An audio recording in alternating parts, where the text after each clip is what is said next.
Hello gardeners, ఈ అందమైన flowers ever lasting డేజీ అంటారు.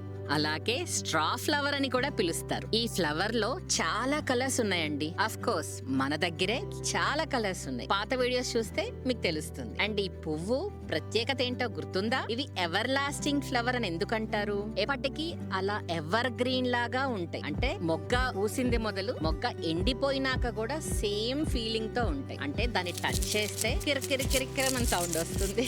చూసారా? పువ్వు పూయడం అది ఎండిపోయే వరకు ఇలాగే ఉంటుంది ఫ్లవర్. అందుకనే దీన్ని ఎవర్ లాస్టింగ్ ఫ్లవర్ అంటారు. అండ్ ఇది పువ్వు పూసాక మనం కోసేసి మన ఫ్లవర్ వాజ్ లో పెట్టుకున్నాం అనుకోండి, 1 year ఉంటుందండి. అసలు ఏ చెక్కు చెదరదు. ప్లాస్టిక్ పువ్వు పెట్టుకుంటే దాన్ని డస్ట్ క్లీన్ చేసుకోవడం తప్ప అలాగే ఉంచుకుంటావా? దీన్ని కూడా అంతే, అలాగే ఉంచుకోవాలి. అండ్ ఇది చాలా తక్కువ నీటినే తీసుకుంటుంది. ఎండని బాగా ఇష్టపడే మొక్కండి. సో మన గార్డెన్ లో తప్పకుండా ఉండాల్సిన మొక్కల్లో ఇది ఫస్ట్ స్థానం.